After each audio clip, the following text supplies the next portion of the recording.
The soaring Kolkata Knight Riders will have a good chance to notch up their seventh win of the competition when they take on the laggards Delhi Daredevils in the 32nd game of the Indian Premier League on Friday as we kick-start another run of 4 days that will see two matches on each day. Hello there and a very warm welcome to the World Cricket Chat. This is Suneer Chowdhary analysing and previewing this game, and later we'll be joined by Shruti Chopra who gives her prediction for this encounter.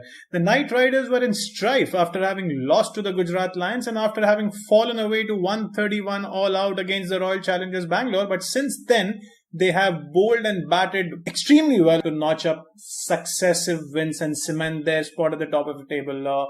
First, they bowled Bangalore out for 49, and I feel for the Bangalore fans who've been waiting for all these seasons for their first title win, which was a bowling performance for the ages, and then they outbatted the rising Pune supergiant despite conceding 182 on what looked like a two-pace track at Pune.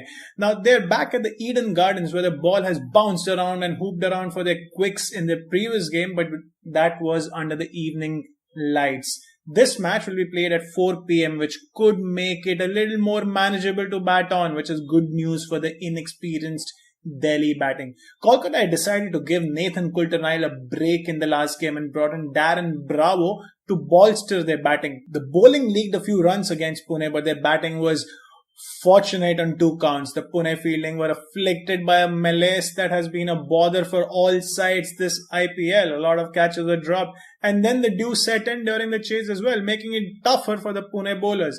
Both the informed Robin Uthappa and Captain Gautam Gambhir, who now holds the orange cap, were dropped on their way to their respective 50s and together, wrapped with the dewy conditions, provided the Knight Riders a gift of their lifetime.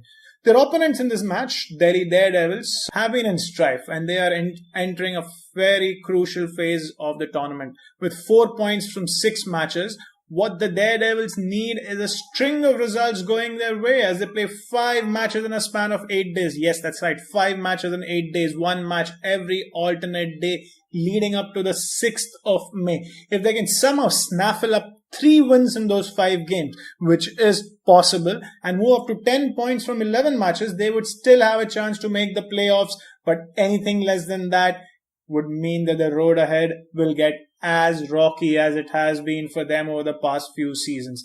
Delhi's strategy since Quinton de Kock and JP Duminy were ruled out of the competition has been to rely on their younger batsmen.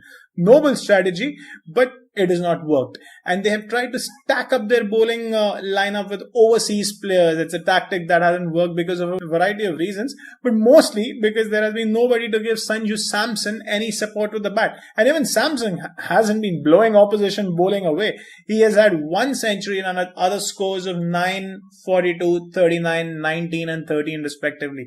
Modest, but hardly overwhelming when you're the only batsman in the side who has been scoring any amount of runs.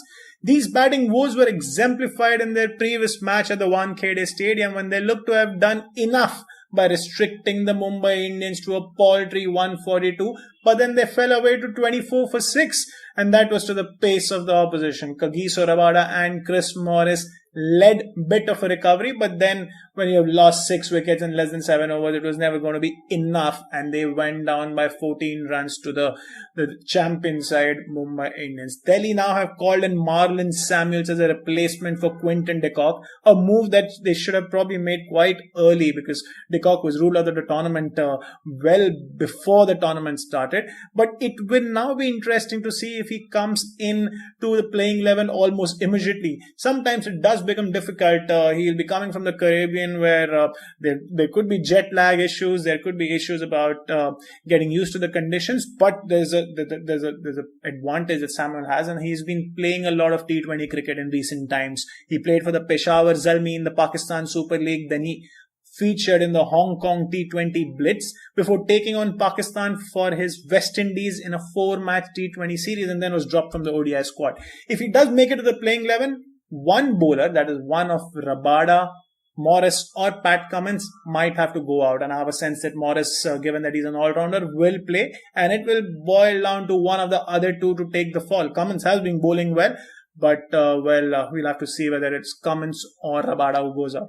As far as the match prediction goes, here's what Shruti Chopra had to say earlier in the day to me. Suneer, it's one of those games where I wouldn't feel comfortable trusting the batting of either team. Now, that's a big statement considering we know how well Kolkata bat. But saying that, both teams should bowl very well. So for this game, it's to our advantage, the team batting first. Well, so that was Shruti saying that the team batting first will have the advantage, and somehow this time I will tend to agree with her too, given what we have seen in recent times.